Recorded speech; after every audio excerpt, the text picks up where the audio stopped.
There are a bunch of videos on YouTube telling you how to live your 20s, things that you shouldn't do in your 20s. And if you're in your 20s, you might have clicked on a couple of them. And being the weeb that I am, I have to take everything that I love in life and just make it anime. So today we're going to be going over how anime teaches you to live your 20s.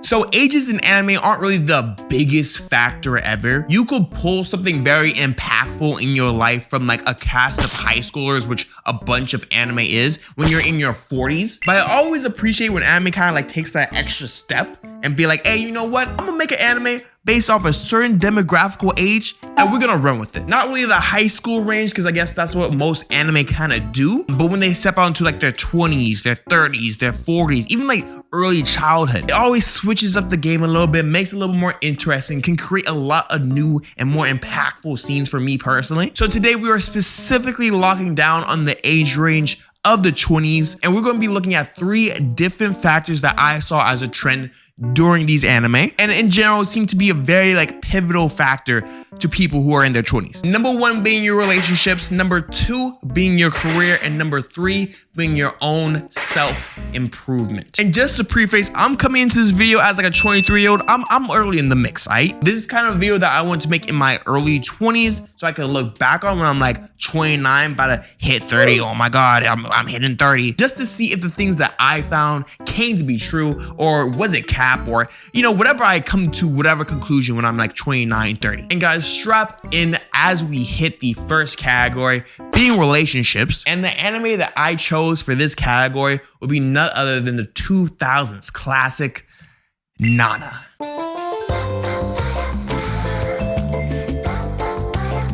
We are going to be looking at Ayazawa's manga and anime adaptation by Madhouse, Nana. I'm not going to be doing this whole anime breakdown summary of the show. If you guys are interested in Nana, I say you should read it yourself or just watch a YouTube video, kind of break it down a little bit. I actually just recently watched this show this year, so it kind of worked out. I think this is one of those shows that you just should watch in your 20s, because pretty much the main cast of characters are in their early 20s, with the main character being Nana Komatsu, aka Hachi, and the other main side character being Nana Osaki. And with Nana and Hachi both moving into a brand new city for the first time in their early 20s, this show delivers some of the most relatable early 20s moments that I've ever seen in anime. Whether it be like Hachi understanding like the value of money once you like start running low at a certain point, Nana with the black stones chasing the passions and dreams while also kind of struggling along the way. The main thing I kind of want to talk about when it comes to Nana was the way that they handle relationships. And I'm not just talking about like significant others, I'm talking about friends, family, all that, because I think all of them kind of get affected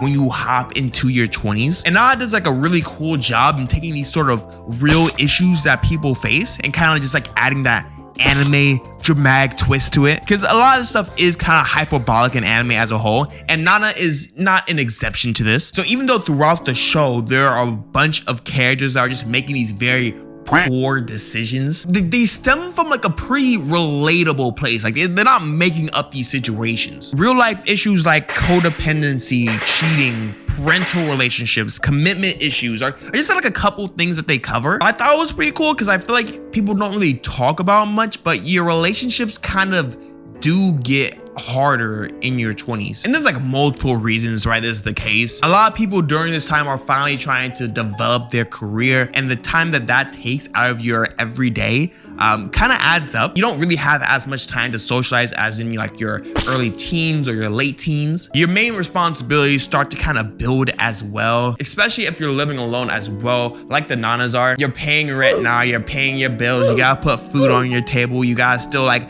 eat out and have your nights out with your friends or your significant other or whatever. And one of the biggest things that I feel like people don't really talk about as well is that people who grow so rapidly during this like 20s time span, and you see this in the show as well. A friend that you might have when you're 18 might not be a friend that you have when you're 21, just because they might have changed, and vice versa. A friend that you might have had when you were 20 might not be your friend anymore when you're like 23, 24, because you just changed. You know, you like different things now, which isn't a bad thing, and it's something that people experienced before this, but I feel like it just rapidly happens a little bit more during this time frame. Your values change, you mature, you like different things. It's just kind of a natural part of growing up, no matter how like bittersweet that might sound. It's really cool to see because even in Nana, they show this dynamic super well. The two Nanas relationship at the beginning of the series is totally different by the end of the series. And it's not like the love and appreciation and the friendship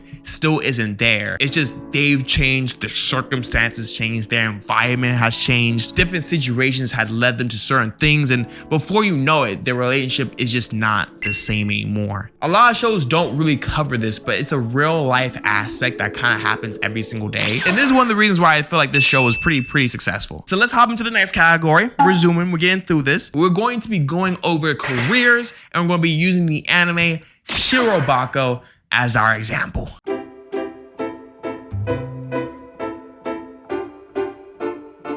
A lot of people kind of dive into that first, like, hey, like this is my 9 to 5, this is my bulk of my time career after college. And even if you go to like graduate school or something of the like, I'm either doing that with work or the workload is like so much, it's basically like having a job. And definitely, I think this is one of the biggest culture shocks that you can kind of experience in your life. Whether you went to school or not, when you finally get that first real career job, you kind of realize that the bulk of your free time is now getting concentrated into one thing, especially if you work in person, because that's you in one specific location for a full 8 hours of your day, not including the commute. In school, you kind of had a little bit more flexibility on how to use your time, especially if you're in college. It's almost like you have like this overage amount of free time in college that you get to kind of use to your will. And I'm using the word free time sparingly, like you have to be in class for like a certain amount every single day, but when you choose to study, it could be in the morning, the afternoon, the nighttime. When you want to work out,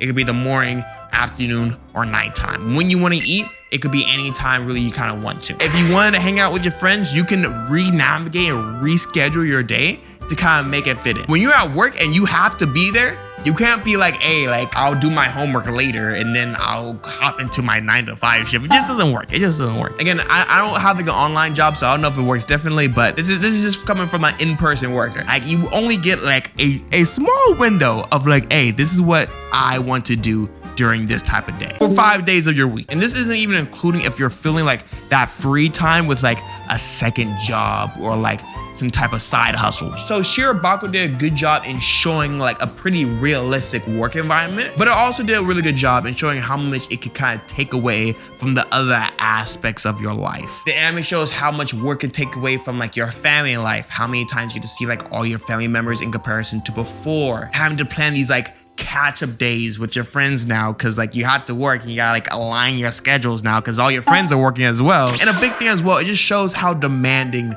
a job can be, especially if you're working a lot of hours. So the MC kind of works in an animation studio and she works more so in the production side of things. And besides the whole 20s conversation that we're having, this is actually a really cool anime if you do want to kind of understand like what goes behind making your favorite anime. You know, deadlines, unexpected obstacles, quotas, clients. It kind of sinks in how like your work is kind of like a whole nother life that like you kind of get thrown into. You're gonna have those demanding managers. You're gonna have this demanding workload sometimes. You're gonna have like those co-worker conflicts. And even if it is easy, now you're getting the thoughts of like, oh, I'm spending like 8 hours of my day doing something that I don't even like. Because even in the case of Shirobako, the main character is actually working like in her dream job. A lot of people really aren't in their 20s. It's kind of like this trap that everyone kind of gets caught in. You have to choose like your life career when you're like in high school or so like when you're like 16 or 17. So if you don't figure out like your dream aspirations when you're like a 16 or 17-year-old,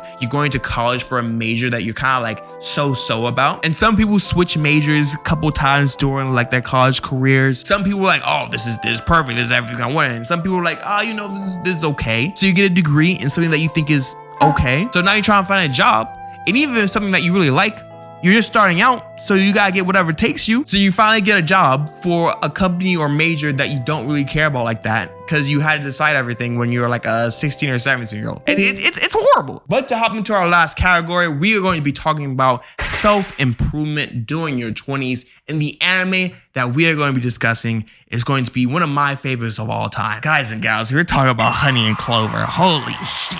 It's this right here, banger, bro. This right here is the one, bro. I don't give a damn, bro. I've been waiting to talk about Honey and Clover.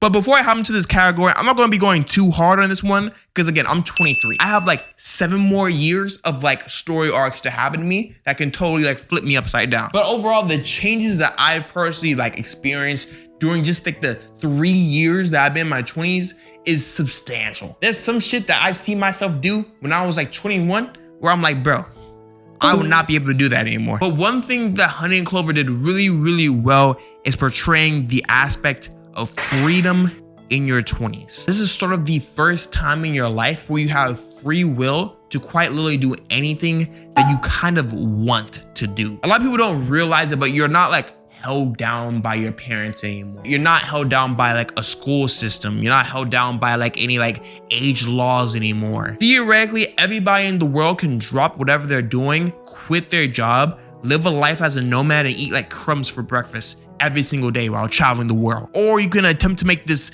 groundbreaking business about like your favorite, I don't know, device that you've always loved doing. And it can go like super, super well, or it can like crash to the floor and now you're in debt. You're finally free to do anything that you kind of want to, but there's no real rule book on how to do it. You can watch 1000 what to do in your 20s videos, but they're not you. They're not gonna know what's the best route for you. The only one that really knows is you, which is the hard part. It's the hard part. You can get your advice, you can get your tips, you can see what other people do, but those things aren't gonna make you happy unless you really want to do them. And that's why I chose Honey and Clover for this category. The main character, Takemoto, for this show goes to this really, really cool character arc. He's at this point where he's finally about to graduate. He's doing all these job interviews but are not landing any of them. He kind of chose a major on a whim, and he's putting like all this effort into something that he's just really just not sure about. So one day it's really cool. He like takes his bike, and you know when you go on like those like nighttime, like I gotta clear my head. He takes a bike and kind of does the same thing. He crashes when he gets tired at this like random beach. He's like, bro, like, what if I just don't go back?